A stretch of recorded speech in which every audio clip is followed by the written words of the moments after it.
Welcome back, ladies and gentlemen, to episode 257 of Your Take Two podcast. And this is the one where we're going to cut the cancer out. If you saw a big release movie this weekend, you understand that reference. If not, maybe someday you will because it's scary and I highly recommend you check it out. Anyways, this week we're going to go to 11. I know Brian doesn't love this, but when we have tons of reviews, I watched a bunch of stuff. I'm going to keep it kind of quick, but I got in like a documentary mood this weekend and I kind of watched a lot of stuff. So we'll have some recommendations there, a first take on the new Impeachment show, as well as reviews of Malignant, Voyeurs, Kate, the last chapter, The Untold. I also got to continue my trend of, hey, it's been a month since this movie's been out. Is it good? With Don't Breathe 2 and Stillwater, because those are also available on demand now at home for you. So yeah, lots of stuff to talk about today. We just had a trailer drop right before we started recording, which is always fun. We were able to check that out. We'll talk about that for you this weekend. A lot of trailers did drop this week. So yeah, lots of stuff to talk about. Brian, what's up? I want a documentary about our show. Let's do it. Let's make one. As long as it's not a true crime doc. It might become one. You never know. Yikes. Thank you guys for listening. This is going to be a fun show, and we appreciate all you guys jumping on. We had a decent week on the socials, at Take Two Podcast for Twitter and Instagram. Follow our Facebook pages. Don't forget, on Facebook, you also have a Universe page that has some more fun, interactive, conversational type things. So join both of those, all of those. Today, if you want to give us a call, shoot us a text message, 434-602-1931. That's the housekeeping for today. We have a loaded show going to 11. Why don't you just do 10? Because I decided to watch one thing and make it go all the way to 11. It's all good. All good. It's my fault. It's my fault. No, it's all good. That's all good. But thanks again, all you new listeners out there and all your loyal listeners. The extra loyal ones are those Patreon members. Huh? What? What's Patreon, you ask? Patreon is extra Take Two Podcast, extra content, bonus stuff, shout-outs, merchandise, prizes, all sorts of fun interactive stuff. It only costs you guys $1 a month.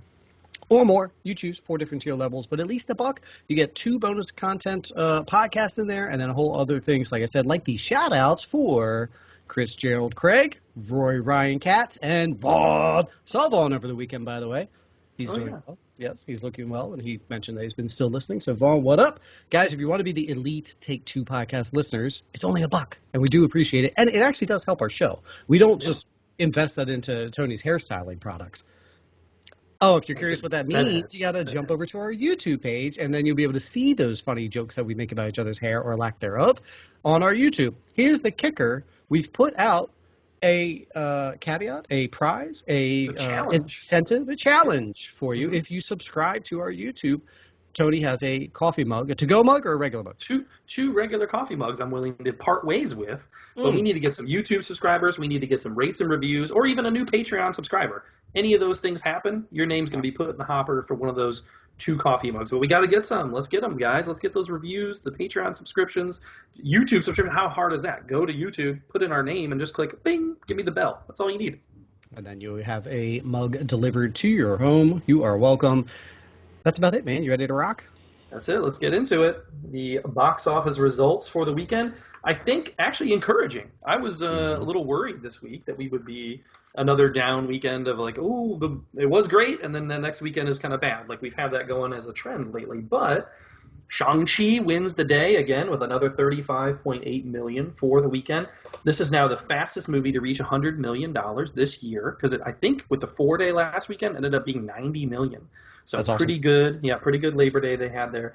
So fastest movie to 100 this year. It has now reached over 250 worldwide as well. It's at 145 domestic, 112 overseas, making it a 257 worldwide. That's, again, without China's release. We'll talk about that a little bit later.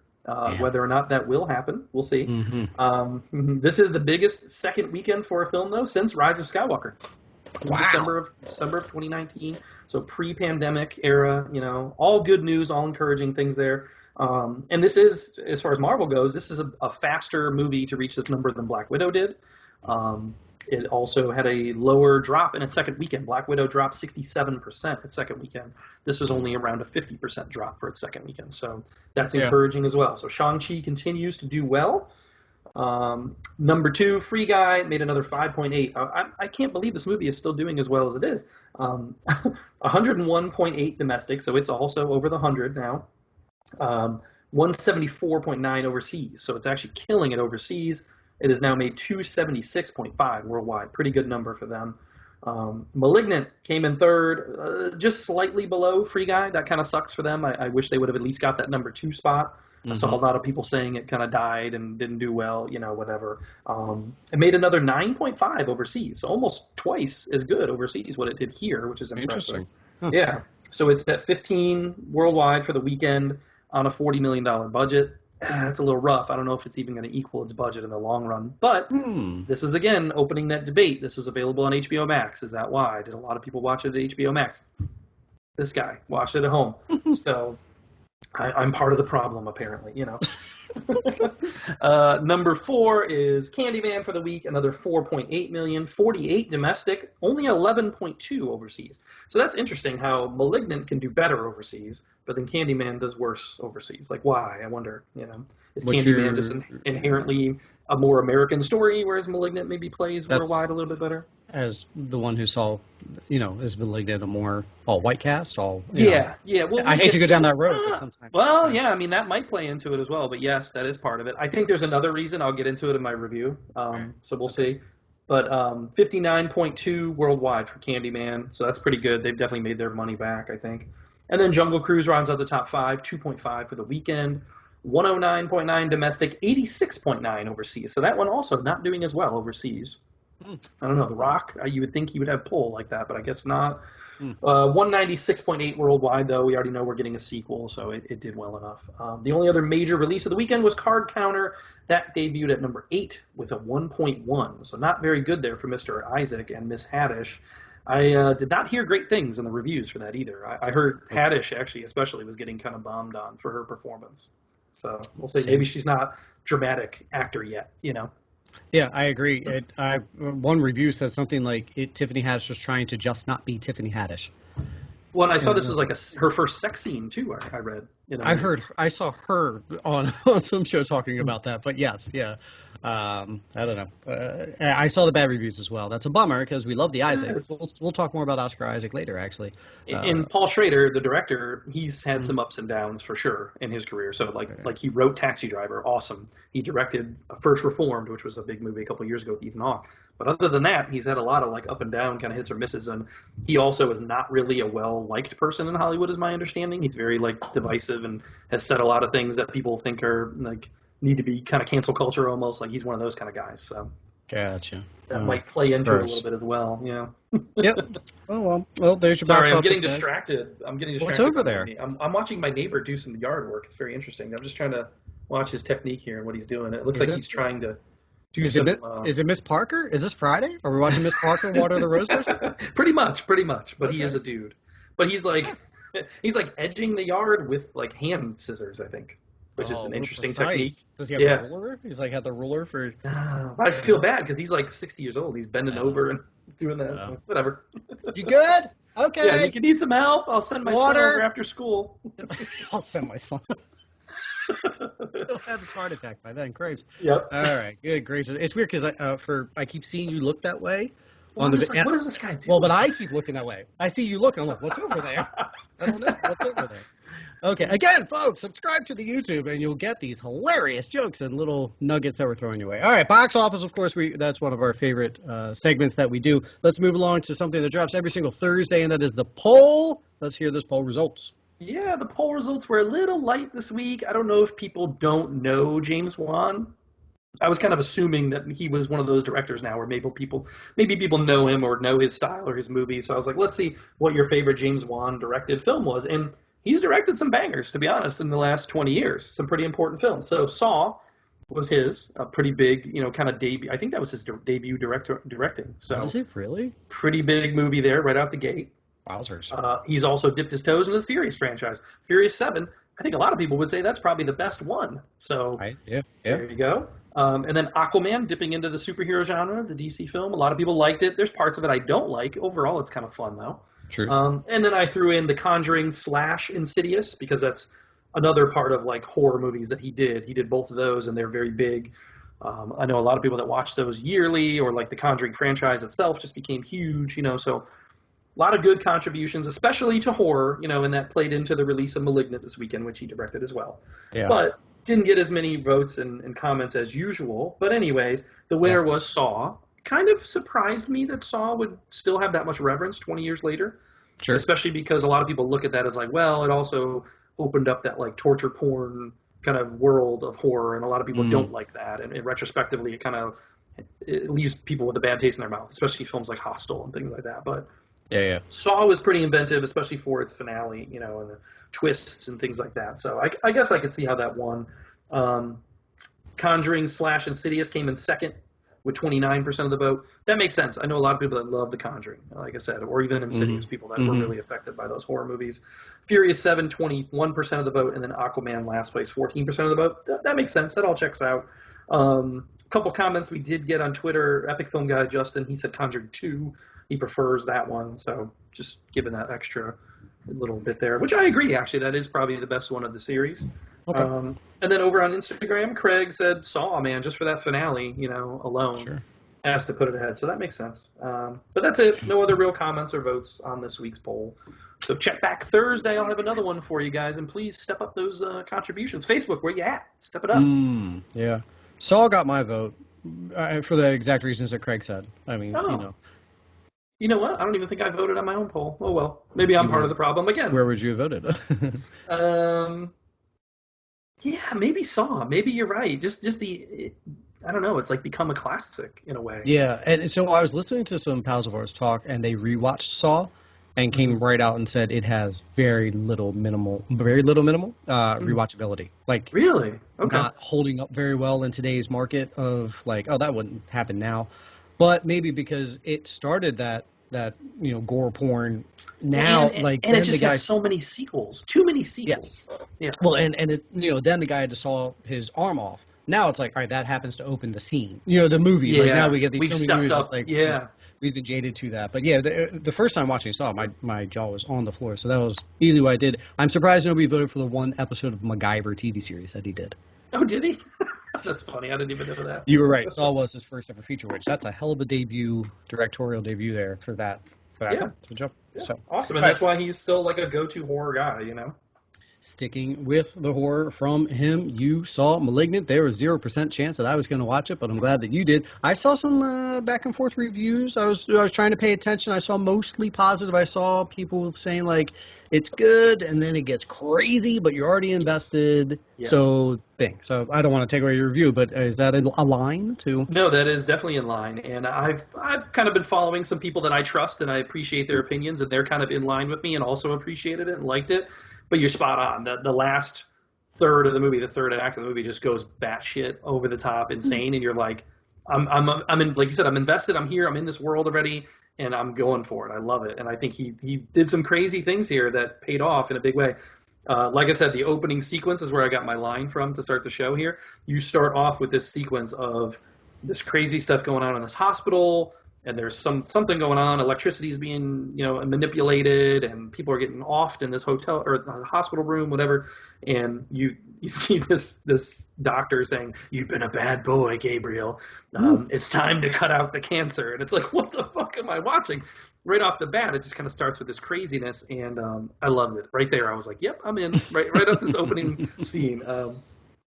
It's interesting though the way that he chose to do this. It's very much influenced by the Italian horror films of like the late 60s, early 70s. They call it giallo, and that's what it looks like. It has a feel of that giallo Italian horror from the 70s. We'll talk about it a little bit in Trailer Park as well, because I think there's a trailer that Trailer Talk, whatever. Trailer Park, Trailer Park. Either way, it works. That has also influences of giallo, I think, to it. So we'll talk about that later. But yeah, it's a really good movie. I feel like it's weird because I can't talk about it a lot because I'll give away some of the stuff. Oh, but okay. Annabelle Wallis is your main character here. She, after we get that opening stinger scene, we fast forward 30 years to her. And now she's this pregnant woman. She's in an abusive relationship. She ends up losing her baby because of this man being abusive to her. And when this happens, this person comes into their house. It's like a home invasion and kills the husband, the abusive husband. So that's where you start off. And then from there on, after she loses the baby, she starts to have these visions. And it's almost like she's seeing other people getting murdered. Like it's almost like a sleep paralysis thing where she's in the scene with the murder that's happening, but she can't do anything. She can't affect it. She's just watching it happen, which was very cool, very interesting take on it. Yeah. I liked it a lot. I thought she was really good in the movie. I liked her performance. I didn't realize she's Chris Pine's wife. Did you know really? that? I did not. Chris Pine's wife, I don't know why I went down a rabbit hole. Married? Well, it said partner. I don't know, whatever. But she's also related to Richard Harris and Jared Harris. I didn't know that. Huh. So pretty good acting family tree. there. Yeah. And she was in she was actually in the Annabelle movies, which is funny. But then she was also in like Tag and the 2017 Mummy. Like she's been around. Peaky Blinders, I think she's in that. So yeah, I know her in Peaky. Yeah. I'm not like super familiar with her work, to be honest, but I thought she was good here. It was just really well done, man. I think James Wan made another like classic. And I'm surprised. I did talk to one person who's a horror guy who was not really into it. And I'm surprised. I need to talk to him more and find out why. The only down point that I will say of this movie for me was some of the dialogue was cheesy. And I think it tries to push this, like I said, giallo. In those movies, there's always like a kind of murder mystery or like a detective kind of aspect to it. So there's a couple cops that are investigating the case and trying to figure it out. And I feel like that's the worst scenes of the movie are them and like them trying to figure out what's going on. But when you get to those horror sequences and you get to her watching people getting offed and you don't know what's going on, there's this kind of weird like creature character. It's interesting. It's well done. And I don't want to give anything else away as far as that goes. Because there is definitely a good twist, and it pays off big for me. So I guess if the twist doesn't pay off for you, maybe you don't like the movie. But when you get to that far into the movie and the twist happens, you're like, oh, shit, okay, this is great, and I love what they did. And there's some really good shots. There's like an overhead shot of her house where it looks like you're almost like following, almost like a video game like back in the day where it's like a blueprint of the house and you're following her. Sure. That was really cool. And there's just some cool, like almost action movie sequences to the horror. And the way that the creature works, and there's like really good stunt work involved in that. I got to look this up because there's almost like contortionist level stuff going on with this creature that's killing people. So I was like, that's pretty badass. And there's a scene where you see them creating their weapon, like sawing it down and whatever. I was like, this is pretty badass. Like he really went for some really cool, memorable scenes in this movie. So nice. I was a big fan of it. It paid off big for me. And like I said, I know most of the horror community I've talked to liked it and are in the same vein as me. So okay. Check it out. If you have any interest, it's definitely worth your time. High praise for Malignant. Very nice. Okay. Now let's talk about some boobies. Let's talk about the Voyeurs. Go for it, man. All right. It's going to be difficult to give this review without just sounding like super pre-Me Too creepy. Because... All right. I will start off with this. It held my attention the whole time. And I don't mean because there's sex stuff in it. The story, it held my attention. I wanted to know what the hell happened. The third act purposefully tries to twist you. It felt like one of those where they're in the writer's room and they're like, I know, let's completely twist it around and throw this caveat and then minds will be blown. And it feels like a lot of times when movies and writers try and do that, it just leaves you bleh. You know what I mean? Like you try too hard to twist me. Michael Mohan is the writer-director here.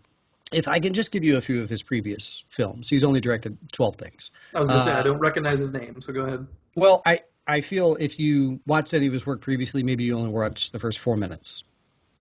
Whoa, okay. I will say... Does that make sense? Well, I will say that's almost how I feel about this movie, because I started to watch it, and I only made it about 30, 40 minutes in, and I shut it off. So. Oh, I'm impressed you made it that far. Okay, so previous stuff from him, One Too Many Mornings, Initiation, Casual Encounters, X-Sex, 2 Weeks with a Love, Pink Grapefruit. Not sure if that's a sexy movie or not. But... So 4 minutes is generous on his whether or not I watched these.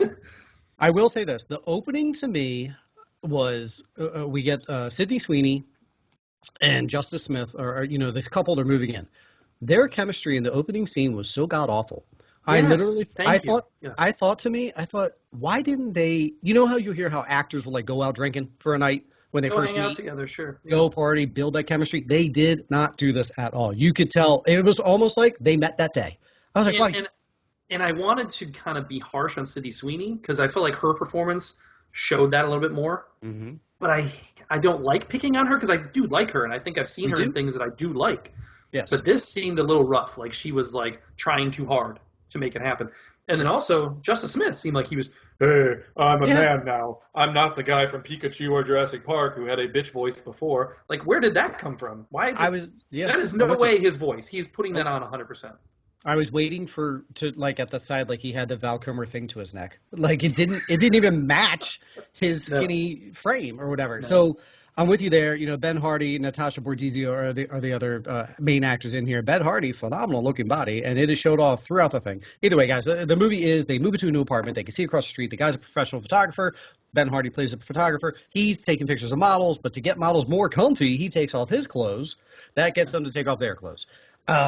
This is 50 Shades. This is that realm. If you guys want to watch something with a lot of boobies and some smoochy stuff, I will tell you this. It was funny because there were moments Sydney Sweeney could have been naked throughout the film and wasn't. So I was like, okay. I was giving her props. I was like, all right. So she's in this movie, but she's not just selling out to show her boobies again, which she's done in the past.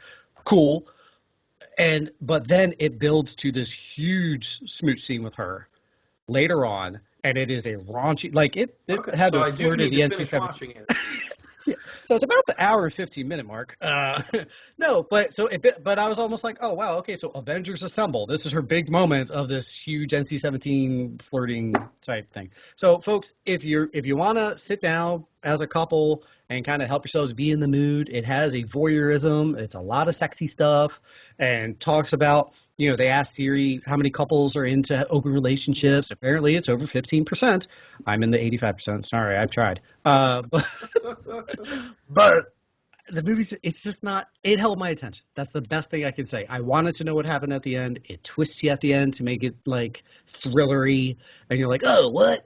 But only watch this, folks, if you're trying to do, like, a 50 Shades date night with your wife or husband and maybe help yourselves be in like a fun, freaky, kind of kinky mood type deal, and then that's it.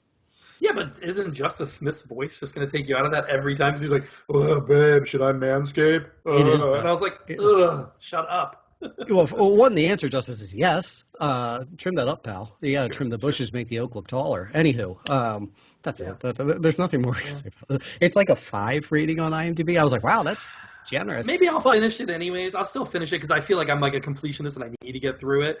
But, well, I don't know. This is maybe secret time. I'm exposing a little bit about my personal life here. But I have a tendency, especially on my weekends, my days off, if I go for like a long run or do yard work, things like that, I'll go soak in the tub afterwards. That's just like, it's been a long, like seriously, this is what I do. It's been a long week of work. I ran, I cut the grass, I did a lot of stuff yesterday. So I'm going to sit in the tub and I put on a movie. That's like my tendency to do is just lay in the tub and I'll watch a movie. So I watched about 30 minutes of it or so in the tub and I was like, this isn't even holding my attention to do this. No. The back half would have maybe held things a little longer. I will say... Maybe I'll do that today. I'll go soak again, and I'll finish watching it in the tub.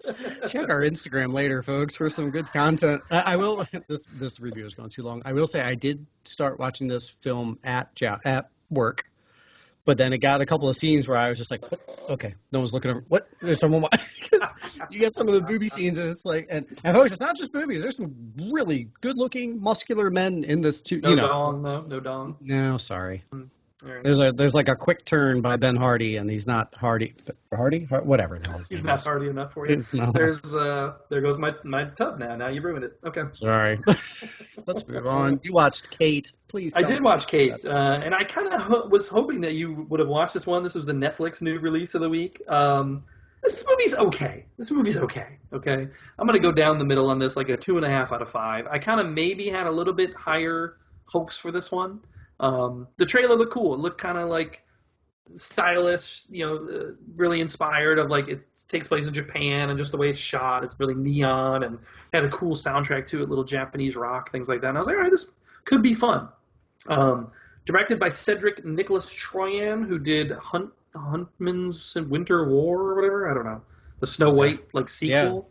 Yeah. That's really the only thing I recognized him from, and I don't even think I ever saw that movie. So not really a tried and true director here, but producer David Leitch is involved here. Now, if that name rings a bell, that's because he's the guy who started this whole trend, the John Wick movies, and then now every movie after it has to be John Wick, and especially John Wick with a woman has become really popular, i.e. Atomic Blonde, Gunpowder Milkshake, all these movies. So for me, that's why this movie was boring and just okay. I've seen it before, numerous times. This is the same thing. It's John Wick with a woman, whatever.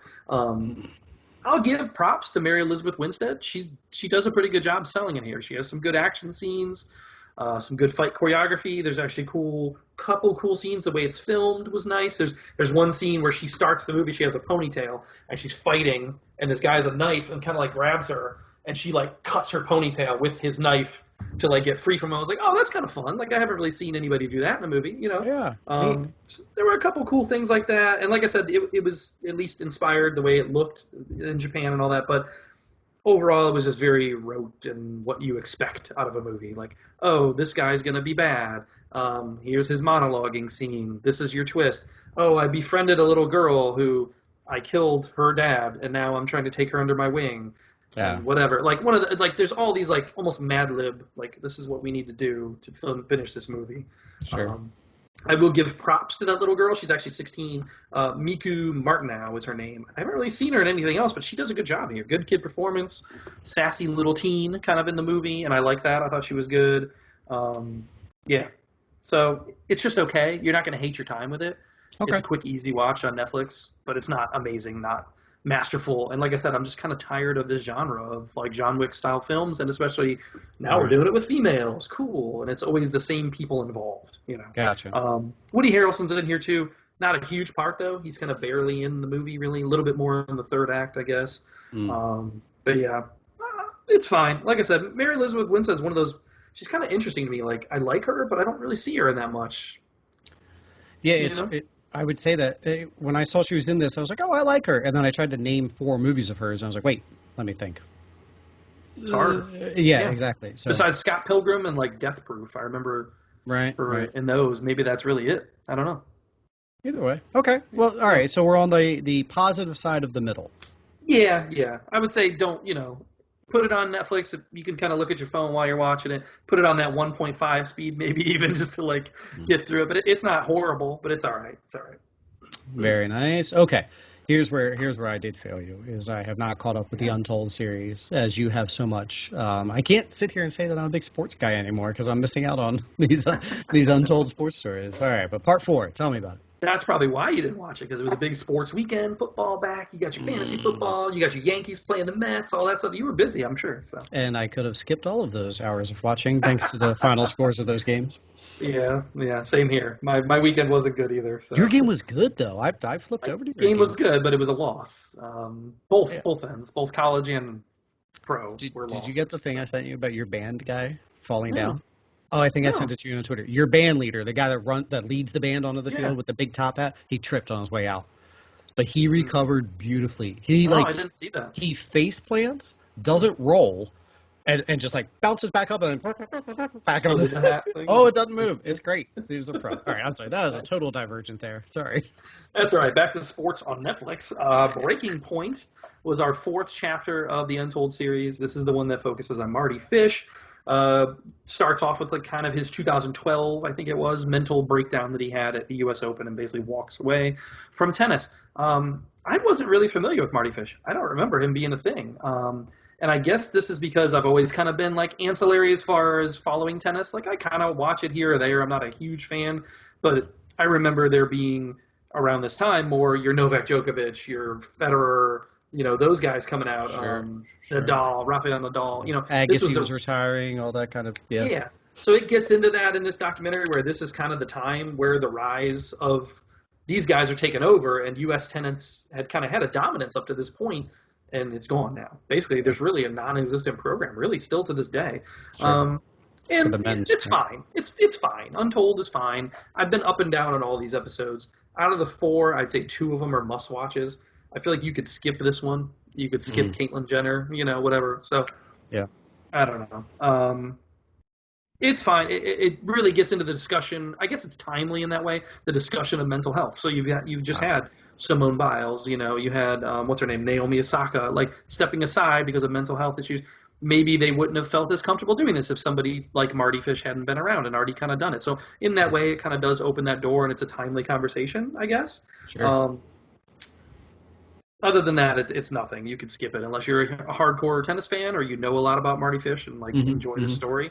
I thought it was fine. Otherwise, I didn't realize that he ended up becoming Davis Cup captain as well, and like came back to the sport after he kind Really? of got it. Yeah, the last I guess year or two, he's been Davis Cup captain or was as like a Oh, way of okay. getting back involved in tennis again. Yeah. All So right. no, it's Interesting. fine, but not great. So You keep saying Marty Fish, and I'm thinking you're saying Marty Bird from Ozark.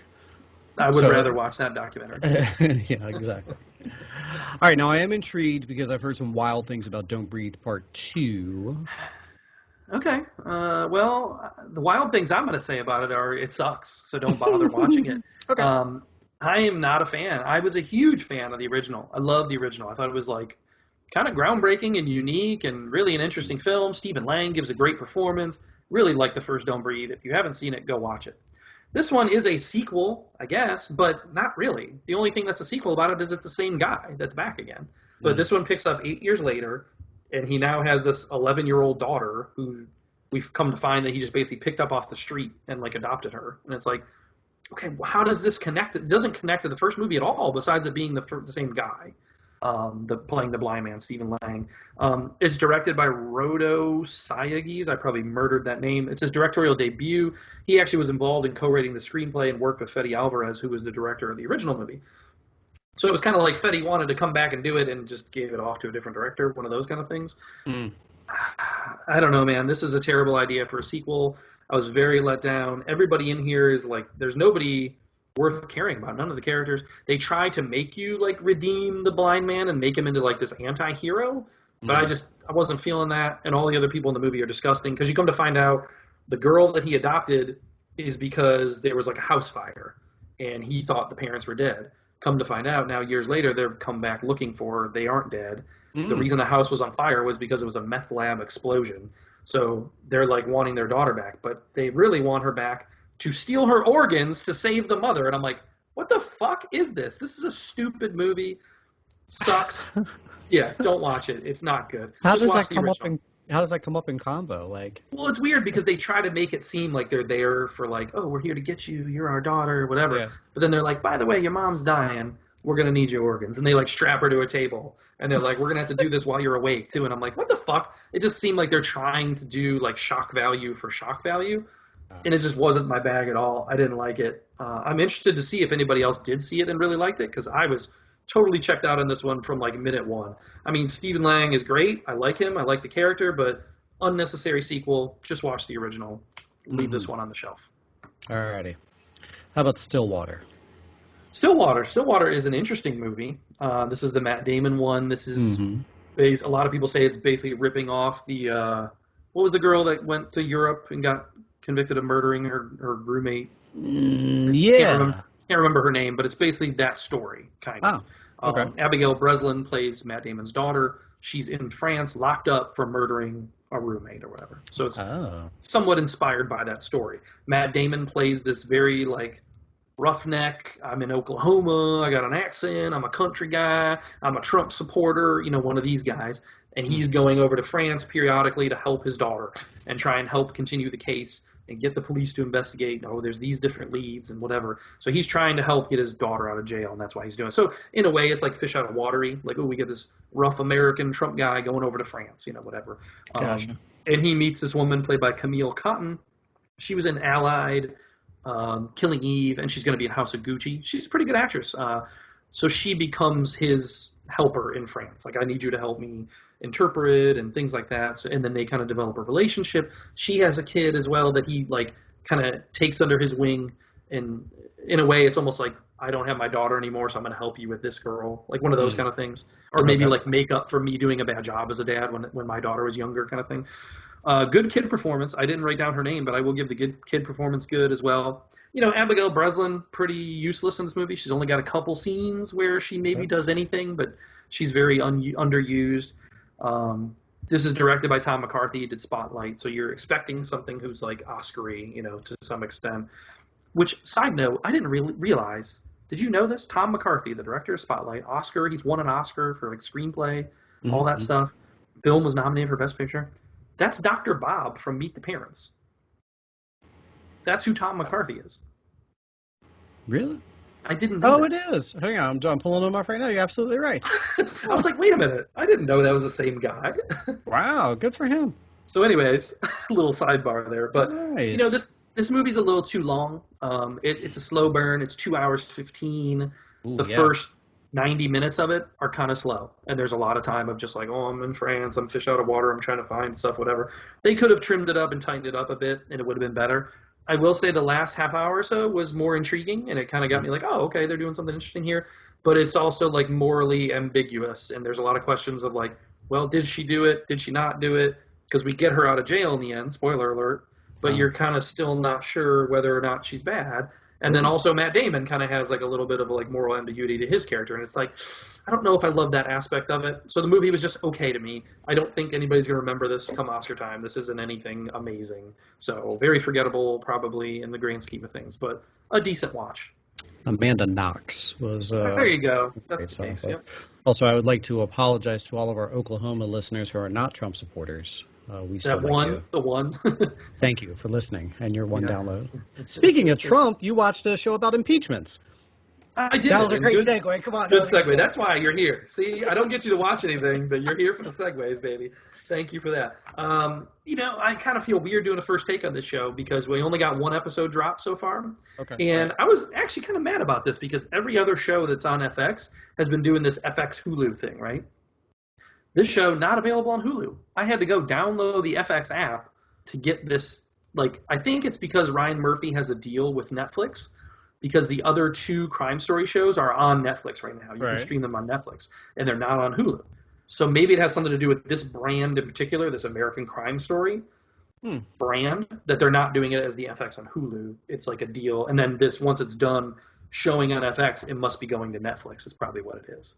Because like the People versus OJ and the Gianni Versace one are on Netflix. So maybe that's why. It must be some kind of deal there with that.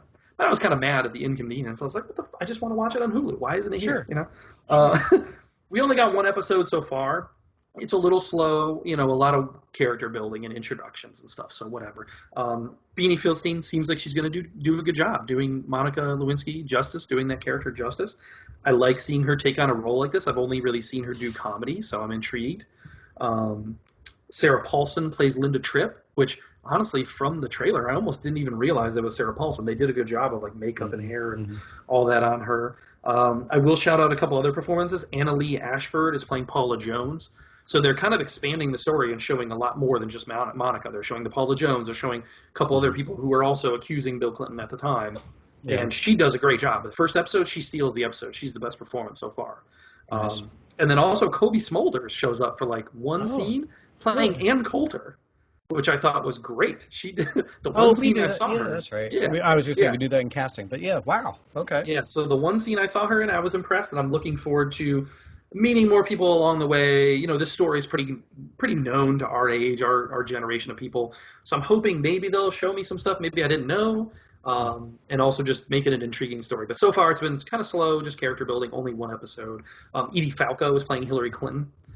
They show her they only show her like real briefly, and they show Clive Owen real briefly as Bill Clinton too. So far they're a little sparingly used, so I want to see it build. I'll come back and give a full take on it once it's done, but I'm definitely in on it. It's an intriguing story and a good cast. Mom and Dad said they watched and spent the entire episode trying to figure out who was playing Linda Tripp.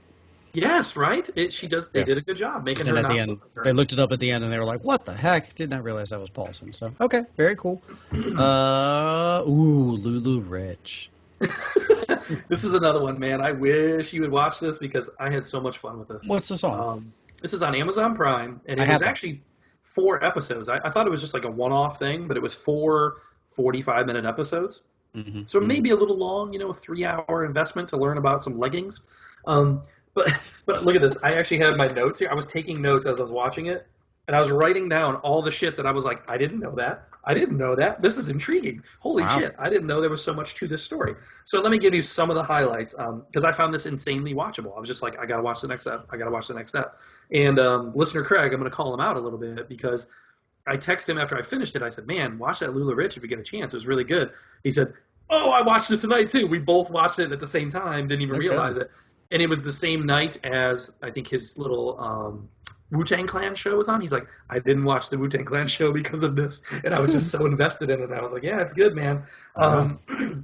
It's from the directors of the Fire Fraud documentary who did it on Hulu. which was also pretty good, about the Fire Festival. That was a good documentary. Right. This is just the rise and fall of this company. Yeah, everyone remembers how big LuLaRoe was a few years ago. Oh, yeah. And really, it was a pyramid scheme. Maybe it wasn't supposed to be a pyramid scheme, but these people started this company, and it just took off too fast, too big, and got almost unmanageable to them. And they didn't really know what to do from the business side. So I think they kind of morphed it into a pyramid scheme, maybe not on purpose. Huh. Just because they were dumb and it was just growing too fast and they were trying to figure out how to keep it going and, whatever. So it became, you got to recruit more people and this and that, whatever, to get it going. So I found it insanely watchable, insanely enjoyable. 2016, by the start of the 2016, the company had been around for 3 years, not even. They were made $70 million. Dang. By the end of that year, they had been up to $1.3 billion, almost doubled their money in that 1 year, 2016. And they had 60,000 consultants selling their products, which is insane. Gracious. I didn't realize it was that huge, but it's like you see the flaws in it as it keeps going, right? Because they get these people hooked. You had to buy in $5,000 of a buy-in to get all the products, and then you own all that, and now you have to try and resell it, right? Mm-hmm. Well, okay, you have a party, you resell to people, then some of those people also become sellers. So now next time you go to sell, who are you selling to? Because the people who bought your shit are now also your competitor. Like, that doesn't work. That's why a pyramid scheme doesn't work, And it's like, I think there was a guy who's like an expert on business in this, and he said these businesses like this, the structure, only the top 20% of people in the company will actually be benefited by it. Mm-hmm. So, if you were able to be a recruiter and got a bunch of people working under you and you got these bonus checks and things like that, you were good to go. But then the rest of the 80% of people who were consultants that were just trying to get by and sell their leggings and stuff, they were a lot of times losing money and having to come out of pocket just to even survive as their small business. And it just gets into interesting things about how they spent tons of money on these huge events. They have like Kelly Clarkson and Katy Perry coming performing, Mario Lopez at their conventions. They had cruises with the whole company. From 2013 to 16, they just blew up and were so huge. And I guess they just didn't know what to do with themselves, And a lot of it was like a family operation. So now there's all these lawsuits against them. The families involved in a lot of those, like nephews, brothers and sisters, things like that. This family, they're Mormon, of course. Friggin' Mormon weirdos are always in these documentaries. They have 14 kids, right? Okay. Most of them are adopted, or at least like half of them are adopted. They're just talking casually during the documentary. And they're like, yeah, this one and this one, they're getting married. And I was like, wait a minute, your kids are getting married to each other? You guys are fucking weird. Like, what is going on? Ew. Like, I know they're adopted, they're not blood related, but that's still strange and weird, right? That is very weird, yes. They at one point they encouraged women to sell their own breast milk to be able to come up with $5,000 to buy in to the program. Who's buying the breast milk? I don't know. I guess that's a thing, that women buy breast milk. There's like a black market for that. Like if you can't produce enough, but you want to. Well, I gotta ask the wife. We're still in that phase. Go do it. Go fill the freezer and sell that shit, man. Yeah, it's just nuts. Like I said, I wrote down all sorts of stuff. I'm sure there's more that I'm overlooking. There's a whole part in there where the lady who runs the company goes to Mexico to get the gastric sleeve so she can lose a bunch of weight, and then she starts encouraging the people in the company to do it. And she starts a text thread called Tijuana Skinnies, and she is pestering these women hey, you need to look better to sell our product. So why don't you go to Mexico and see this doctor that did it? And she encourages I think 80 people did it from the company, went to Mexico and got this surgery to try and make them look better to sell their stuff online, whatever. It's nuts, man. They go into the product decline as it continued to get bigger. They were using cheaper stuff. The stuff was ripping. The patterns were stolen. They got a copyright infringement where they were just the designers going on Google and getting clip art and being okay, we'll use this. Copyright infringement cases came. Their storage facility was not big enough. They started storing stuff outside. They got soaking wet. They got mold. And then they're shipping them to people and expecting them to sell them as they smell of mold and they're soaking wet when they get them. So there's all sorts of crazy things that go into this. I could talk about this for hours. I love this. I thought it was so engaging and just a really great documentary. Wowzers. All right, you sold me. Cool. Yeah, go watch it. All right, next up we had Countdown Inspiration 4. Yeah, Inspiration 4 is the new civilian aircraft that's going to be going up in a couple days. I think the 15th is when they're supposed to launch. So this is from Elon Musk's company, SpaceX. Okay. and it's all civilians. They're going to go up and orbit the Earth for 3 days, which I didn't realize they go at 17,500 miles per hour when you're doing that. Ooh. That's fast, baby. That is Yeah. fast. So this is an interesting thing that Netflix has done.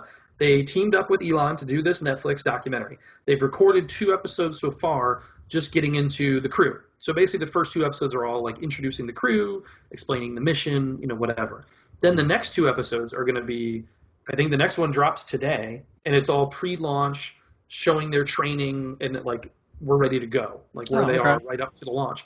And then there's going to be like a live stream thing of the launch, and then there's going to be another episode once they're done and they're back. So this is being directed and produced while it's happening in kind of a cool way. And Jason Hare, is that his name, is involved, the guy who directed Last Dance. He's the one who's directing this. Oh, fun. Okay. So kind of cool. I actually was kind of brought to tears a little bit. I'm not afraid to say it. It may sound cheesy, but the way they play these first 2 episodes and they introduce these people, some of their stories were really inspiring. There's the one girl on the ship here. Her name's Haley. She represents hope. They have different categories for the different ambassadors they wanted to be on the ship. So she's the hope ambassador. She's a pediatric cancer survivor, and she now also works at St. Jude's in Memphis. Like, she's devoted her life to it now that she survived it. That's awesome. She's going to be the first person with prosthetic to go into space, so that's cool. The Prosperity nominee is a small business owner. Her name is Cyan. She's going to be the 4th black female to go into space. She also has a little bit of her story that's like inspiring, and just her father actually worked at Kennedy Space Center or something like in the past. Okay. So she has a little connection to space. There's another guy who was, do you remember the Super Bowl commercial they did for Inspiration 4? And we were like, what was that? A lot of people were like, was that Fantastic Four? Like, what was that? Right, yeah. So that was like an actual fundraiser they were doing for St. Jude's.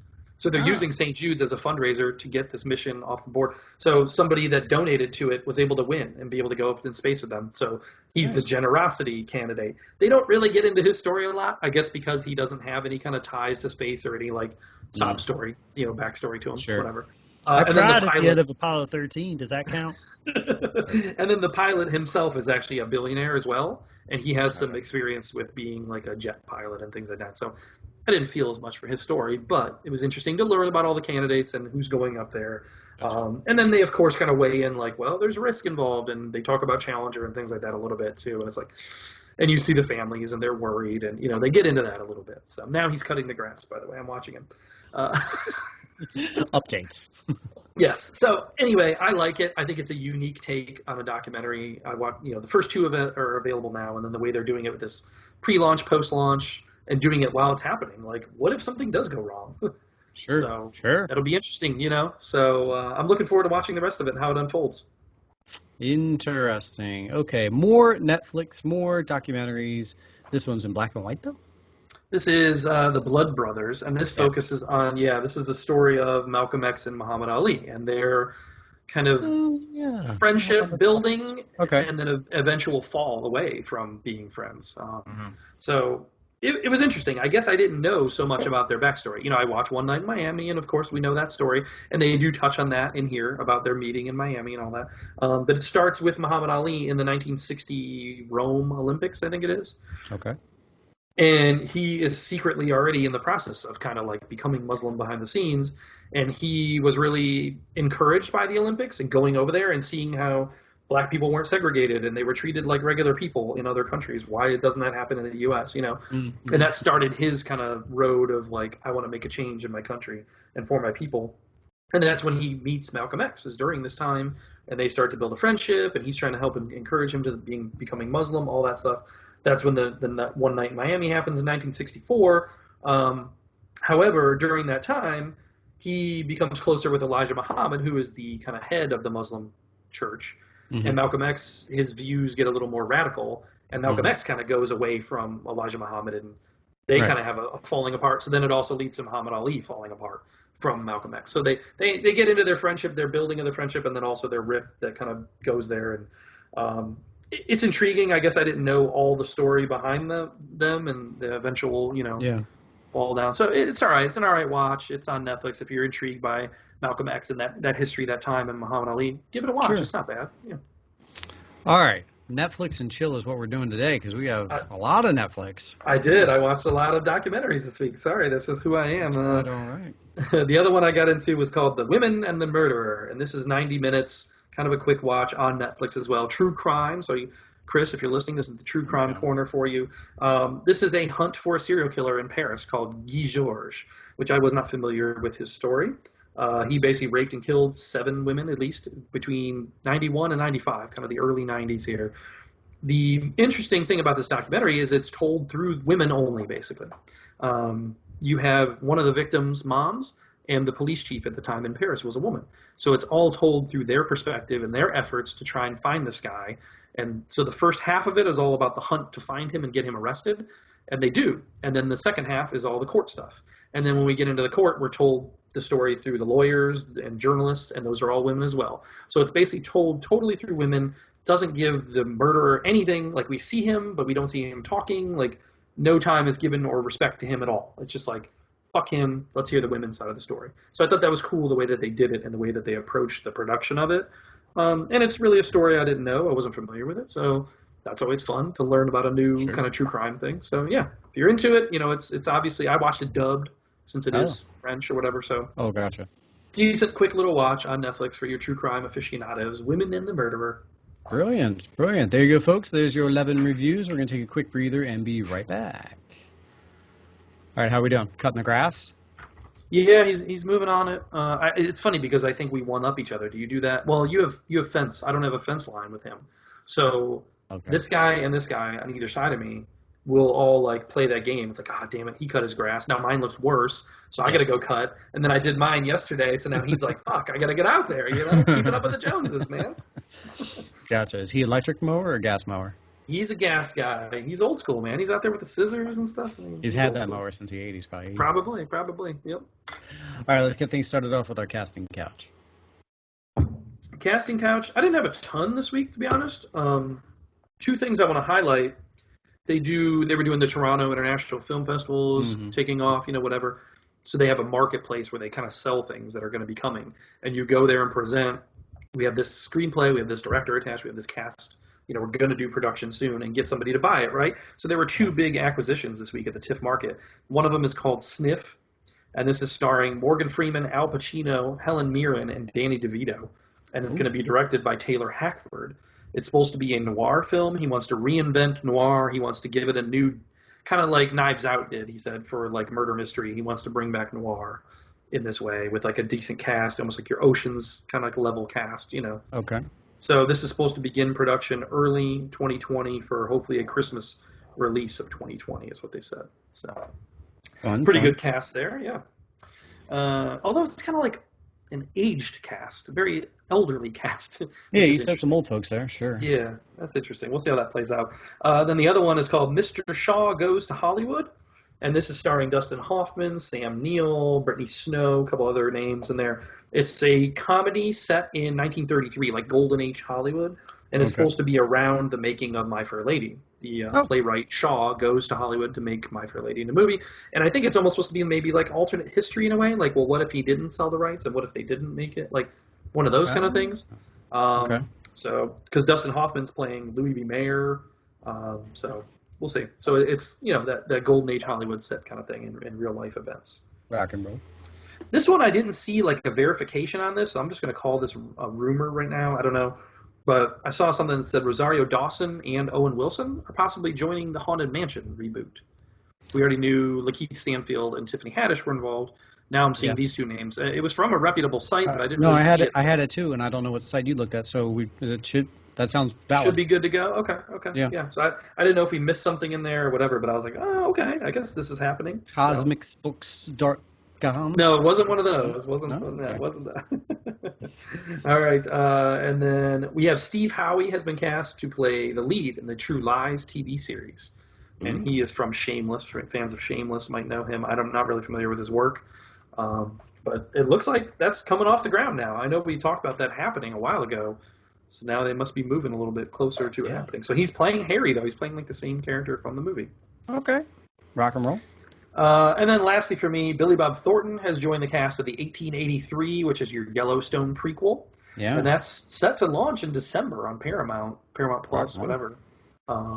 Yeah, so kind of cool. Good cast there. You got Sam Elliott, Faith Hill, Tim McGraw, whatever. Yeah, nice Western thing. And I know you're now a Yellowstone guy, so you're into this whole universe. You're going to have to watch this now. Makes me wonder if season 4 of Yellowstone might be its last. Now we're getting these spinoffs. Yeah, because I mean, we're not going to talk about it in trailers. I don't know if you saw, they did release a trailer for that other spinoff, the Jeremy Renner one, Mayor of Easttown or something.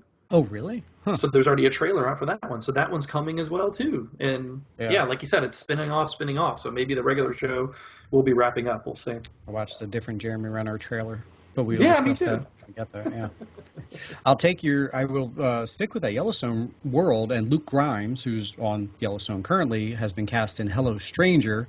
The only one for him, because I want to see what his career does after Yellowstone, but also he plays the husband who dies, and then the wife replaces him with a robot. It sounded very Black Mirror-y to me, like a robot of him.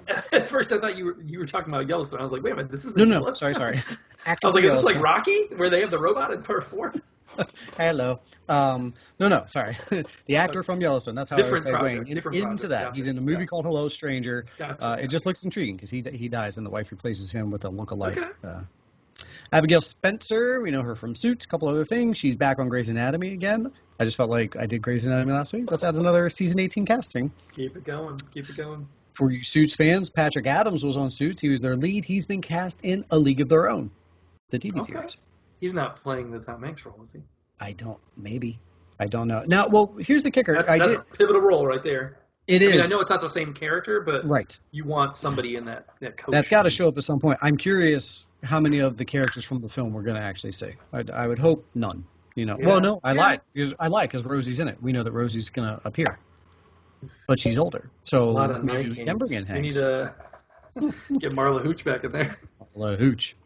All right. A movie called Spoiler Alert. Sally Field, Jim Parsons have been cast. That's based on that Michael Ausilio controversy that happened a few years ago. Mildly familiar. Something I was like. Either ways, Parsons, Sally Field. Spoiler alert that they casted it, I guess. Yeah. There you go. And that is all of our casting couch for today. Let's move on to a quick I don't know if it's quick. I don't know why I said that. To a podcast recommendation. Oh yeah, I mean the podcast recommendations are always kind of quick, usually right? Are quick. That was where that came from. Yeah. I'm gonna shout out the true crime again on this one because I got hooked on something this week. Have you been following this Murdaugh murders stuff? No. Okay, so there's a case in South Carolina where this guy found his wife and his son murdered and calls the police, whatever. This happened a couple months ago, right? Just this past week, that same man was shot on the side of the road while changing his tire. And then he promptly resigned from his job and entered rehab. And I was like, wait a minute, why is all this happening, right?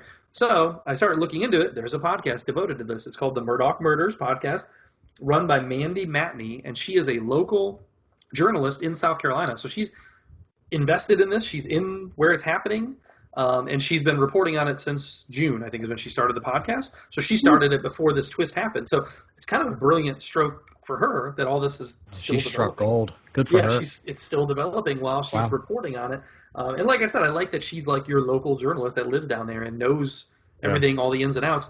Come to find out there was also another case a couple years ago where the son who was murdered, he was involved in a boat crash where another girl died like 2 years ago. And they're kind of like a prominent family in this area, in this low country kind of Charleston-y area. Hilton Head. I think it actually takes place near Hilton Head. So it's very intriguing, and just like they're kind of considered like this prestige family, and are they getting kind of cut some slack here and not being held accountable for their crimes, and what's going on? Is somebody targeting the family? You don't really know what's happening right now. So it's still very much developing as it's going. I also saw this week news that HBO Max is going to do a documentary series on this now. Wow. So hopefully as this keeps developing, and hopefully for her, she becomes a big, well-known name. So Mandy Matney, good job on the Murdaugh Murders podcast. Yeah, it's only had like maybe 6 or 7 episodes. Like it's only been out in 2 months, so it's like weekly eps, and it's still developing. So it's pretty interesting. If you're into the true crime stuff, check it out. Mandy, let's do a crossover. I mean, that's very like Only Murders in the Building. Like they're doing the podcast kind of as it develops to a degree. Well, and it's funny because I tweeted something out about how I was listening to this or whatever, and I got tons of like likes and retweets and comments on it. I was like, man, people are really getting into this show. So good for her. Never mind, Mandy. You're too popular for us. Disregard. That's cool. All right, good pod rec. On to trailer talk. Trailers, kind of busy this week for trailers, and let's start off with the one that we just watched. Pre-recording. This never happens. We got lucky. We got an alert. Yeah. A trailer dropped, and we were able to watch it together and did the 3, 2, 1 and watched, and it was kind of fun. This is the trailer for Hawkeye, which is funny because we kind of speculated. They had that September 10th Marvel thing. We were like, are they going to do a trailer drop? Whatever. Yeah. They did, but it was a couple days late, I guess. Why? Why wasn't it ready? Come on, you made me look like an idiot on our social medias, folks. Thanks. Marvel. Cripes. Yeah, but this is the trailer for the Hawkeye series launching around Thanksgiving, right? November sometime? Yes. Yeah. The trailer's great. I loved it. It made me want to see this as a movie. Like, sure. Black Widow, say what you will, it was fine. This looked better, and I wish this was a movie, and maybe you could have made Black Widow into a show, or whatever the case may be. But it looks great, has a nice Christmas feel to it, lots of Christmas music, things like that. Haley Steinfeld, I think she's spot on, perfect casting, going to be great in the show. Mm-hmm. I'm super pumped for this now. Yeah, Wednesday the 24th, it'll drop on Wednesdays. That's their new shtick, which is smart by them. It looks fantastic. Automatically, the chemistry between her and Renner looked great. Yes. Like, just in that trailer. Like, that alone looked really solid. It looks fantastic. And, more importantly, where can I buy my tickets to see Rogers the Musical? Yeah, that was funny. That's a nice little nod there. I'm sure somebody at Cinema Blend, Screen Rant, whatever, right now are watching the trailer, pausing it. Here's 10 things you missed. Here's the Easter eggs that were in the trailer. 1,000 Easter eggs already, for sure. 8 episodes, that is. I feel like that one's going to be one where we're like, oh, why wasn't this one more? Yeah. All I got to say is, how am I going to go to work during Thanksgiving break? Because you got House of Gucci and Hawkeye. You got the Beatles documentary, which we learned was going to be like 3 days in a row, like drops, Yeah. So it's going to be busy couple days of watching. I take right back there. what I said before we started recording. There'll be lots of reviews, and you're going to love it. I take it back. I'm not quitting. Never mind. Forget it. All right. Every time I think I'm out, I pull you back in. Yeah. The big release of the week, though, for trailers, as far as that goes, is Matrix 4. We kind of got the tease last week, Matrix Resurrections. Terrible title. We got the full look at it. What do you think? The R's. Matrix Revolution, I guess that's in thing. brand, Sure. But it just sounds like a 90s movie. Matrix Resurrections. All right. This is where I need to come clean. I've never seen the third one. Yeah, you're fine. Well, everyone's getting jazzed up, and I'm like, should I be jazzed? Like, the trailer looks good. It looks cool. Wait a minute. Do we have Patreon content coming our way? We need to... Fuck me. Get Brian to watch part 3. Well, I will watch it. I did look. It's all on HBO right now. All 3 of them are on HBO Max, so I will be able to watch them. And I do want to, because the trailer I thought it looked cool. Intriguing. You threw Neil Patrick Harris in there. I love me some NPH. Yeah, what's his name, too, from Frozen and Hamilton? What's his name? Goff. Yeah, he's Jonathan in there Goff, too. Right? Yep. Yeah. I like him. The Matrix, I love the first one. The first one's fantastic. It's a great, one of the best films of '99, one of the best sci-fi fantasies ever. Should have been standalone, in my opinion, because then part 2, diminishing returns. Part 3, even more diminishing returns. Yeah. So hopefully part 4 is better than part 2 and 3. This is my question is, are they almost disregarding part 2 and 3? That's what they should have done, and just done like a direct sequel to part 1. And hey, forget the other ones. So I don't even know if you need to watch part 3. Because I'm confused, because Yahya Abdul-Mateen is playing Lawrence Fishburne's character. Morpheus, so is he... right? Yeah, he's playing Morpheus. So is that just like a name that gets carried on? Ooh. Or is he like supposed to be a younger version of Lawrence Fishburne? Like, are we doing some time traveling stuff? Okay. So I'm a little confused by that, and then you get Neo looking cool with the beard and the long hair, and he doesn't remember carrying... Yeah, let's do it. Okay. That's why and he doesn't remember Carrie-Anne Moss, all that stuff in the trailer. So I'm gonna watch it. I'm in, but I gotta say I'm kind of glad this is the last movie we're gonna get as an HBO Max release as well, because I might just watch this one at home. I don't know if I'm gonna have to go see it in the theater. We'll see. See, I feel the opposite. I feel to suck me in, I need to watch this with all the bells and whistles. True, but I got a decent TV. I can bell and whistle it at home. I just had my 48-incher. It's standing on top of the one that don't work no more. That's why we have lost all our Oklahoma listeners. I apologize. Damn it. All right. A couple other ones real quick. The Guilty, we already saw like a tease. This is a full trailer. Looks good, man. I got to say, I'm almost intrigued, though. I kind of want to watch the original version. It's available, I think, on Hulu, because it is a remake of like a movie from 7 or 8 years ago that was like a French film or something. So I'm like, ooh, do I want to watch that one first, or does that ruin it for me? I don't know. It's kind of like, do you read the book before movies? Yeah. Interesting. So. Maybe do it after. Let Let's Jakey boy hook up. Yeah, maybe I'll let him have the fresh take on me. It looks good, though. But I'm a little worried about Fuqua. Fuqua is like, true. Sometimes I like him, sometimes I don't. Agreed all around. October 1st, Netflix. Yes. Come on. This was a trailer that was released, I think, because of this movie premiered at some film festivals, so they put the trailer online for it. And this is the new Joaquin Phoenix starring film, directed by Mike Mills, I think is his name. I think this looks good. It looks like some nice Joaquin heavy drama. Mm-hmm. Is he going to get his name up there again for acting? That was my thought. I was like, all right, he's going for it again. He's back. Looks good. And it looks like a good kid performance. Playing off the little kid in the movie looks good. I missed a date release for this, though. I didn't see either. I'm bad with that. Okay. I usually leave you to do that. So. Well, sorry. We'll circle back on that next week. Don't Look Up. We got a full look at this. We kind of got that Olympic teaser that was like poor quality. This is like your full, a little bit fuller look at this. It looks all right, man. It looks, a great cast, right? Mm-hmm. But I worry sometimes with these. It's like, we'll just put a loaded cast and just maybe people will ignore that it's not that great, and maybe they'll make it better. It looks very tongue in cheek. Like it looks like Mars Attacks almost to me. Something like that. You know? Yeah. But you got Meryl Streep, Leo, J Law with the bangs. Jonah Hill. Good people. I'll watch it just for that. But I don't know. I saw that J Law has brought back Nev Campbell's Scream bangs. Scream 2. Is it Scream 2 or 2 bang? Yeah. Yeah, either way. I don't think she had the bangs in the first one. Not like that. I think they were a little more. Yeah. Okay. Christmas Eve. Netflix. Christmas Eve. Okay. Netflix. Yeah. Cool. I think it's getting a theatrical before Christmas even. Oh, which is weird because it's like, is this really going to be an Oscar-y movie? I don't see it as being an Oscar-y movie. No, not at all. It looked like a perfect Netflix movie. Sure. To me. Interesting. Ron's Gone Wrong. It said this was trailer number 2, so I don't know how we missed. Like 3 months ago, I guess this trailer dropped, and I don't know if that's because they maybe changed release dates and things like that. Now they're putting a new trailer out for it. This is technically a Disney movie though, because it's 20th century. So this was part of the Fox stuff that they brought over. Okay. It looks fine, man, but we already saw Mitchell's vs. Machines earlier this year, and that's a better movie. So do we need this? It just looks very similar, right? I think we're getting a lot of animateds this year that we're completely going to forget about in 2 years. Like some like decent films. There's like, that one that came out. I totally, I still never watched Vivo. I never watched it. The kids have not bought in. I've tried twice to put it on, and they haven't bought in. But my worry is that Mitchell's vs. Machines was really good, but it was earlier in the year. Is it going to get forgotten? I hope not.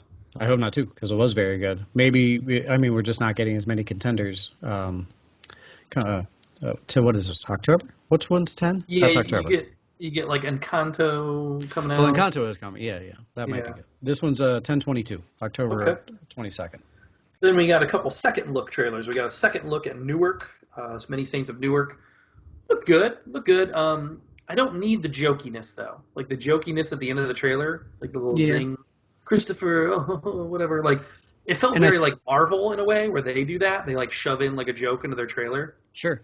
And I felt the joke wasn't great. Like it was totally leading to the fact that he's going to kill him. Yes. Later on. But I felt they could have written that line better. As that scene started and they made that, they opened it. It was like, all right, she's going to make a joke about how he kills him later somehow, and didn't. Either way, I thought the trailer was great. I've gone a full 180 on this. Sopranos my favorite show, so I was worried. Don't water me down. Don't tarnish. Blah blah blah. But the teaser trailer, good. This one looks better. This one definitely looked like it had a ton of Easter eggs. Gave you more storyline too. And it's just like it showed like 6 people that Tony's going to kill eventually down the road. It was like, he'll die. But we get that backstory. So Yeah, I'm in. I like you got mafia a little stuff more, in general. So you got a little more Ray Liotta, where he wasn't just looking like Michael Myers. He actually had some lines that he was delivering or whatever. What's his name from Hamilton also has a little bit more to do in this movie. It looks like I don't feel like we saw him in the first trailer at all. yeah, and I'm curious who he's playing, like how he's factoring. Why can't I think of his name? Aaron Burr. I don't know. But yeah, he looks pretty good in here as well. And then we got a second look at October One 1st, Night. HBO. What is it called? One Night in Soho? Is that what it's Nope, called? The Last Night in Soho, The which Last could have been. Night. It could have been one night, but either way, it was your last night. Yeah. This definitely gives you more of the storyline, a little bit more explaining what's going on in this movie, and a little more Thomas and Mackenzie, getting her more in here. I feel like the first trailer kind of focused more on Anya Taylor-Joy.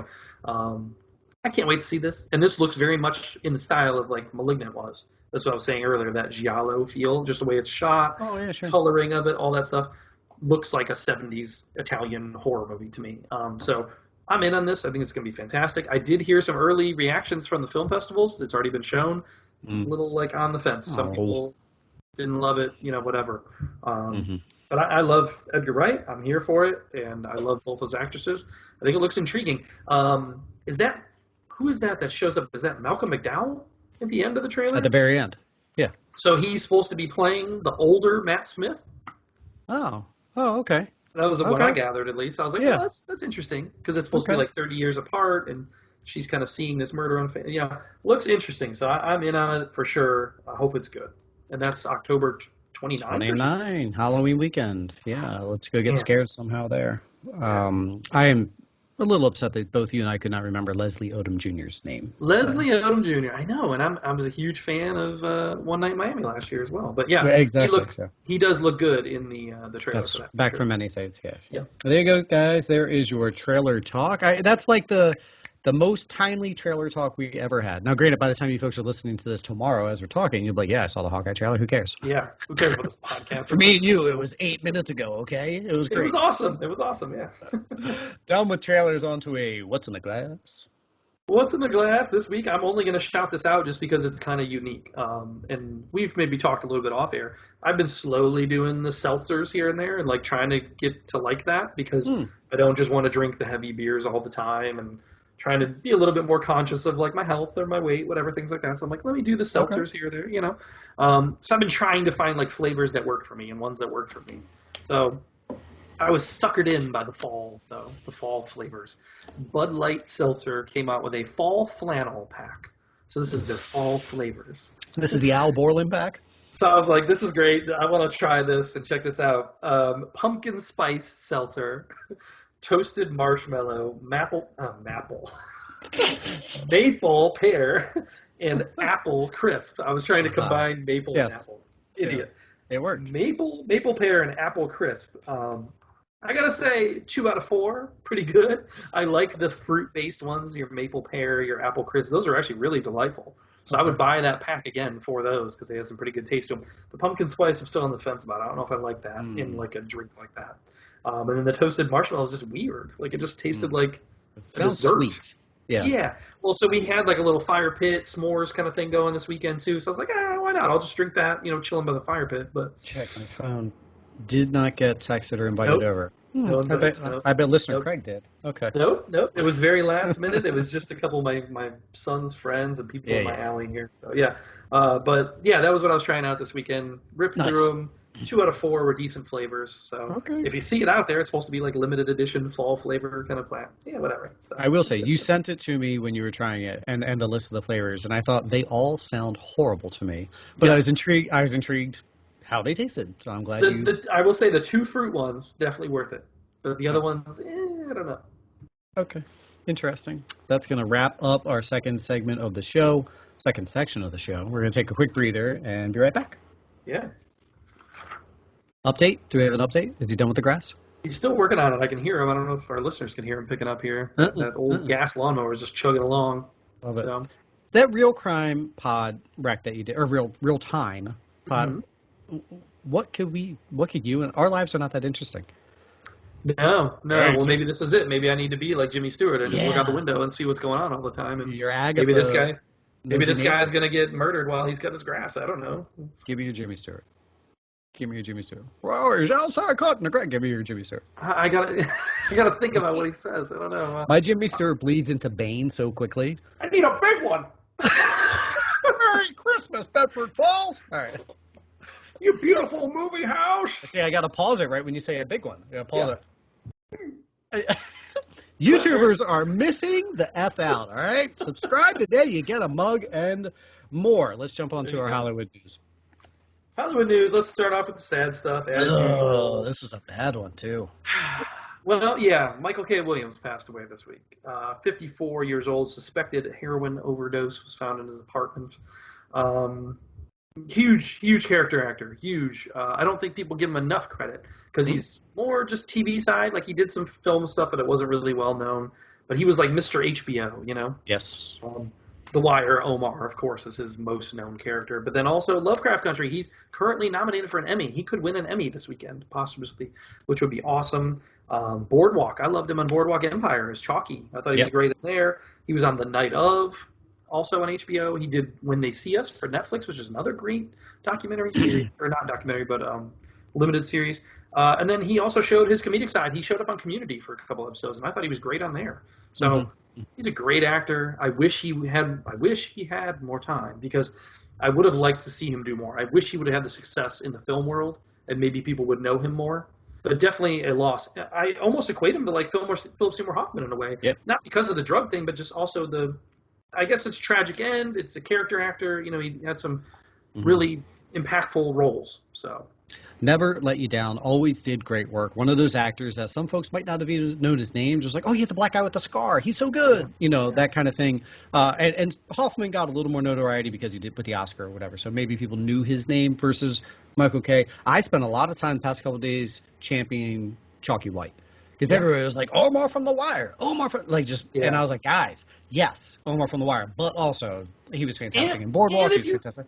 If you haven't seen Lovecraft, he was great in Lovecraft. Great. You know? So, sad to lose. He will definitely be missed. Definitely be missed. I did have another rest in peace, though, to mention. This is Ben Best. He died. He was only 47. No cause of death given. He is a co-creator of Eastbound and Down, and he also co-wrote. He worked with Danny McBride and Jody Hill on a lot of their stuff. So he also co-wrote Your Highness, Flip Fist Way. He worked with them on a lot of projects. He also starred partially in Eastbound and Down. He played the character of Clegg.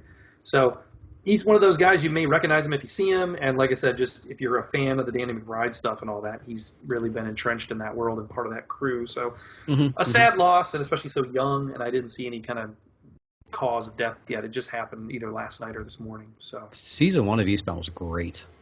Oh, yeah. Hell yeah. It's a great show. Yeah. 2 was fine. I didn't stay with it after that, but I remember season 1 of Eastbound was fantastic. It's weird because the article I read said that I don't know if it was like a falling out with them or if he's come into maybe I'm wondering if it's like drug issues is what I'm inferring because he wasn't really involved in the last 2 shows that Danny McBride did, the Vice Principals and Righteous Gemstones for HBO. Those are both great shows, but he wasn't involved in those. So I'm wondering if there was a little bit of a falling out there. Maybe he's had some substance issues, things like that, and that's what happened. Gotcha. So we'll see. Otherwise, news of the week, Venom has been moved up again. So try and catch the bouncing Venom, I guess, is what you do. You go to buy your tickets, and it's like, is Venom there? No, it's over there. Now it's here. I don't know. So October 1st, Venom. Now you can see it. And I think that's because of Shang-Chi, the encouragement of the Shang-Chi results. Which is interesting, though, because then at the same time, we got news that Halloween Kills is going to debut day and date on fucking Peacock. Boring. I hate this news. I had Peacock, but I don't want to watch it on Peacock. No! Halloween Kills deserves to be seen in the theater. Don't put it on Peacock. And I saw Jamie Lee Curtis do like her Instagram announcement of it, and I was like, ooh, like I'm sure she does not agree with this. Yeah. I don't know. Yeah. I'm not happy about it. I mean, maybe that'll, get people to watch it at home, and maybe they know, hey, we're only doing these 3. We're done with our series. We already know what was planned out, so oh well if it doesn't get the return, I guess. But whatever. I'm still bummed. I'll be going to see it in the theater. So. Truth. We also got news that Paul Thomas Anderson, this is interesting. We kept talking about his movie that's supposed to be coming out called Soggy Bottom. Right. All of a sudden, it's been rolling out a trailer for it, but only in like small repertory theaters where they're showing other old movies. Like he's attaching it to weird stuff and showing it before weird old movies and stuff. That's it so far. And we have a title now. It's called Licorice Pizza. Yeah, interesting. I kind of like Soggy Bottom better, to be honest. Mm-hmm. I get it. It's inspired by a Southern California record store that was around in the 70s. So I guess that's where the title comes from. Whatever. All right. Okay. But yeah, so Licorice Pizza. Hopefully that means we'll be seeing a trailer soon. And see we just have to go to weird theaters. Weird. Yeah. All right. We didn't mention this last week. I think this might have happened either right as we were recording or right before, but the Oscars made some changes going forward. So for the next telecast, they want to give away some of the awards during commercial break or possibly before the show, and then just do a quick talk about them at the show. I've been saying that for years. Or just do more with that, you do that technical awards kind of thing. Mm-hmm, do something like that. Just do them on Saturday night with your shorts and your documentaries, stuff like that. Keep your main 10 awards to the show. Yeah, I mean, if you're going to do something like this, then yeah, sure, kick them over to the tech night and even make the tech night more of a thing. But televise it, whatever, if you want to. I'd be okay. I mean, it's a bummer what they're doing to. I don't like it. I don't like that they're trying to change the show. Hey, we'll change it by getting rid of certain things. I mean. I don't know. I don't know. But it's obvious they have to make changes because they had the lowest ratings 3 straight years in a row. Just keeps tanking, and they did themselves zero favors because of the lowest ratings of all time before that ending last year. So yeah, that's what I was going to say. They need to, they're survive or die mode right now because, and with just people not watching TV as much anymore and everything's streaming and whatever. So, but then there's the thought. Okay, you and I are going to watch the Oscars no matter what. And we have a nuance of people who do that, right? The people who like to watch the Oscars. They're changing things to get the other viewers. They're trying to change things to bring in the casuals. What if, F them, we don't care about the casuals. Yeah, cater to your real fans. Cater to us. Cater to the people who actually do appreciate the short films and what have you. Sure. Yeah. Either way. All right, we have Phoebe Waller-Bridge has exited the Mr. and Mrs. Smith series on Amazon. The one with her and Donald Glover, yeah. So they haven't actually started production yet, so they're going to recast her role, which it's a shame because I like her. I did see some rumors online this week that said that she could possibly be the new Indiana Jones, that her role in the movie is going to be transitioning to her, and that they plan on doing more stuff with her. I don't know if that's going to sit well with the fanboys, to be honest. It's not, but because she's playing Brody's daughter, and Brody is kind of bumbling. So I was thinking she was giving us that comedic, a little silly, little bumbling. So. Yeah. I mean, like I said, this is rumor based, who knows, but just interesting point that came up. Did you see AMC has launched a $25 million ad campaign featuring Nicole Kidman? Have you seen any of these ads? Negative. I guess they started running them yesterday. This is the first time they've done TV ads, period. First time in history any major chain has done this and done TV ads like this. If you think about it, have you ever seen a movie theater commercial on TV? You haven't. Don't think so. That's crazy. That's crazy to me that hasn't been a need, because before it was just hey, we exist. People come because they want to see movies. But now it's becoming harder and harder to get people in the seats. So they're launching this ad campaign, $25 million with Nicole Kidman. I saw a little snippet of it. Looks cool, whatever, but that's just intriguing that that's never been a thing before and that they had to resort to this. I've always found it funny that you get that come to the theaters promo before you watch a movie when you're already at I'm already here. theater. Yeah, I'm here. Yeah. You sold me. It worked. I already did the fucking, let's get the popcorn, whatever.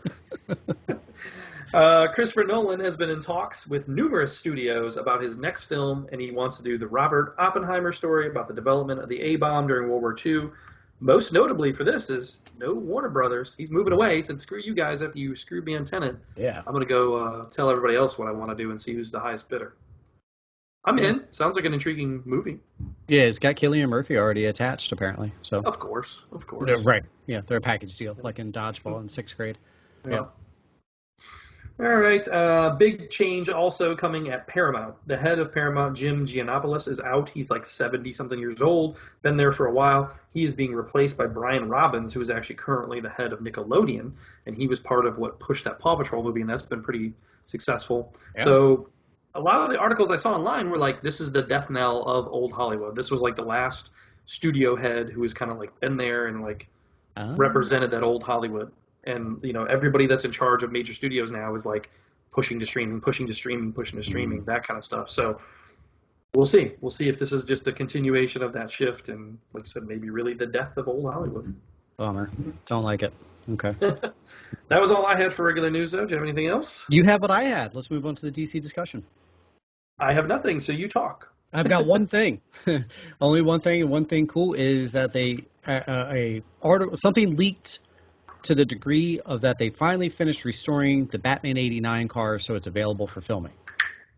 Okay, cool. That means we should see the Batman '89 Batmobile in The Flash. Nice. Which is awesome, because I've been worried, and we joked about this last week. Is it going to hook around that pole? Please, God. And parts fall off, and then it shoots up onto the building. I've been worried, though, that we were just going to get Keaton as Bruce Wayne, and like Keaton, kind of like how Titans is doing Batman right now, with the guy from Game of Thrones, where he's just in a button-down shirt. Yeah. He's not, yeah, and Keaton is 70. Yeah, so I've been worried, like, oh, what if we actually don't get him in the suit? But if the Batmobile's there, maybe we'll get him in the, that you helps. can do a lot with stuntman, especially when you're Batman and most of your face is covered. I know that mouth well. We'll tell. There's your title of the episode, folks. I know that mouth well. All right, on to Marvel Minute. Marvel, the only thing I wanted to talk about really was this Shang-Chi China issue continues. Still not getting a release in China. I didn't realize Black Widow never released in China either, and I'm not sure why, if that was already like a pre-done thing, if that had something to do with the streaming stuff or whatever, but Shang-Chi is still not getting a China release, and this is because now social media comments made by Simi Liu from a couple of years ago are resurfacing, where he's referred to China as a third world country. He said that people are starving there, starving to death, whatever. So China's not happy about that. So you're probably not going to see a Shang-Chi release in China. We already kind of knew Eternals wasn't going to get a China release either, because Chloe Zhao also has been out there talking about China. So that's not going to get a China release either. So does this hurt the prospects for Marvel going forward? Because they rely on that overseas money, and they spend so much budget-wise on their films. Now you're missing out on a lot of bank. Yeah, I mean, two things made me think, are they going to research that more before casting certain folks? Like, oh, we're going to cast this guy. Someone go back through his socials, scroll it back, see what he has said about China in the past. And then does it bring down their budgets going forward? If they think, well, if we're not going to get into the China market, I'm not spending $100 million to make this movie. Drop it down to 70, which will be at a loss for us as the viewer. Interesting. Yeah, and I continue to see this as this push to streaming. Also, are we going to see these budgets be influenced by this stuff? And we talked about it last week, Adam Sandler having to change the location of his film to take it away from China, because Netflix wasn't available in China or whatever. So that's so interesting how that overseas dollar, especially China, really dictates a lot of what Hollywood can and can't do, and what they greenlight and what they don't, how much they spend on stuff. So agreed all around. You have anything else from Marvel? 3 things, but they're all rumory. One, Zachary Levi was in wanting to be Deadpool, which it was intriguing to me, because Ryan Reynolds has had this property for years.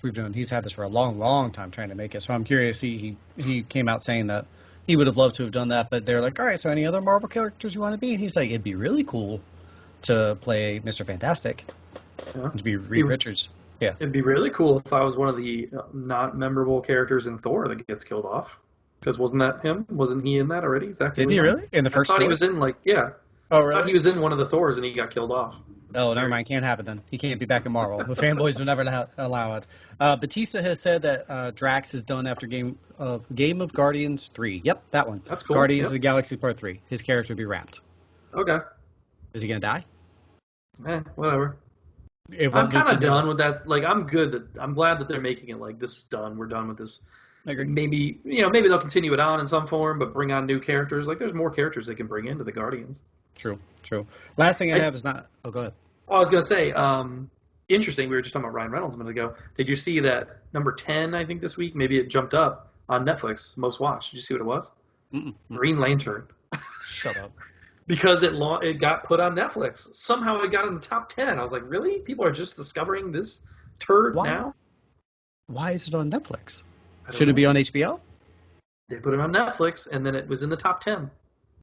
Even Warner Brothers, with all their high and mighty, is like, we don't. We can let that one go. We're fine. Our product is too quality at this point. Yeah.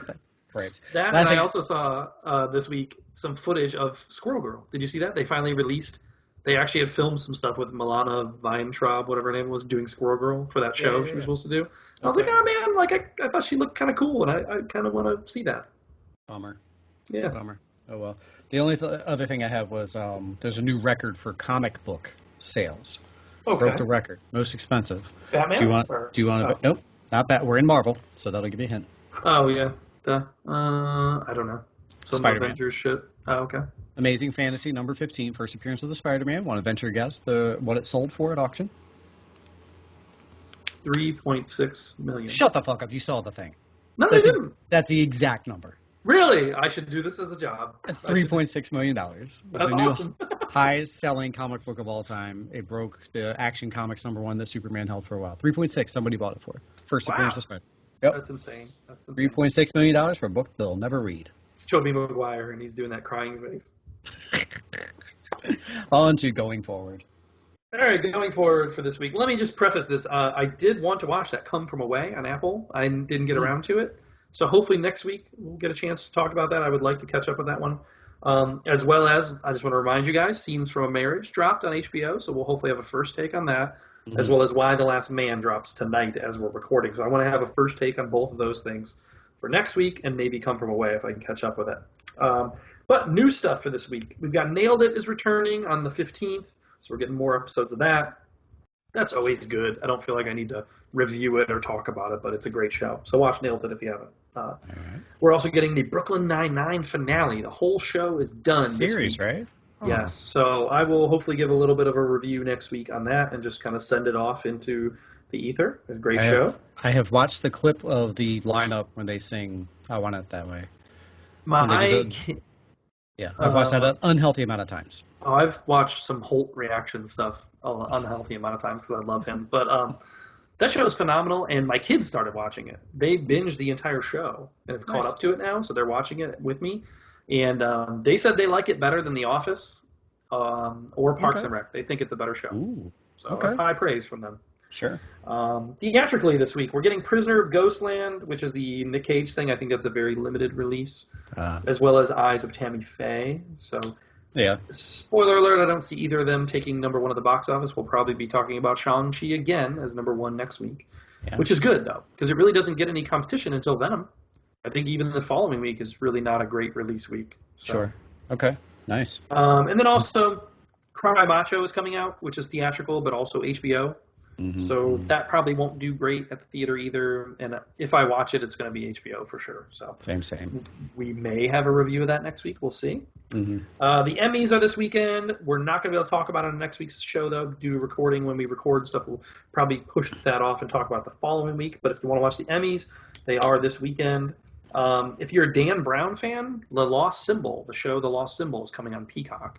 That's the one novel that hadn't been done yet for that character, the Angels and Demons and Da Vinci Code and all that. So that's coming to Peacock. Why can't I think of the character's name? Fudge. Tom Hanks played, you know? Yeah. Crap. Leslie Odom Jr. There it is. Thanks. Also, if you're a fan of The Morning Show, you're getting another season of that. I still haven't watched Morning Show. Maybe I should finally catch up on that. That's another one that I keep meaning to watch. It's been a miss for both of us, yeah, for sure. Yeah. And then Sex Education, also getting a season 3 on Netflix. I know some people enjoyed that show. I've never watched, but hey, it's there for you. So maybe next week will be lighter for Brian. He wanted to listen to me talk so much. He's sick of hearing me talk, apparently. And I won't watch as much stuff. There you go. YouTubers got my reaction while Tony was looking away. Choice words were signaled. Robert Langdon is Hank's. Robert Langdon, there you go.